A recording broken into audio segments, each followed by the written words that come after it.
ఒక్కొక్కసారి మనము ఎంత వీలైతే అంత త్వరగా బయలుదేరదాము అనుకున్న సిచ్యువేషన్స్లో కూడా ఇలా లేట్ అవుతూ ఉండిద్ది, ఎస్పెషల్లీ చిన్నపిల్లలు ఉన్నప్పుడు. ఈ వీడియో వచ్చేసి ఇంతకుముందు షార్ట్ వీడియో కంటిన్యూషన్ అండి. చెప్పాను కదా మా ఇంట్లో జరుగుతున్న ఫంక్షన్కి వెళ్తున్నామని చెప్పి ఫైనల్గా అయితే బయలుదేరేసాము. కాకపోతే 6 కలా బయలుదేరాల్సింది 7:30 అలా అయిపోయింది. సో కొన్ని పెండింగ్ థింగ్స్ ఉంటే అవి కార్లోనే చేసేస్తున్నాను. అండ్ జినీకి కానీ ఫీడ్ చేస్తున్నాను ఓన్లీ మిల్క్తో. ఆ టైంలో సాలిడ్స్ పెడితే ఏమన్నా వామిటింగ్స్ అలా అవుతాయని చెప్పి.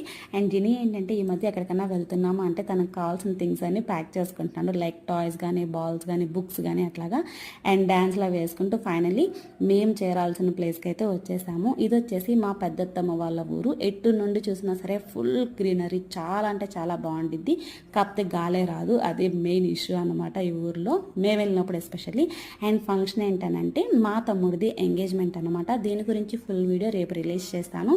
ఈలోపు మన ఛానల్కి సబ్స్క్రైబ్ చేసేసుకోండి, అలాగే వీడియోస్కి లైక్ చేసేసేయండి. Thank you.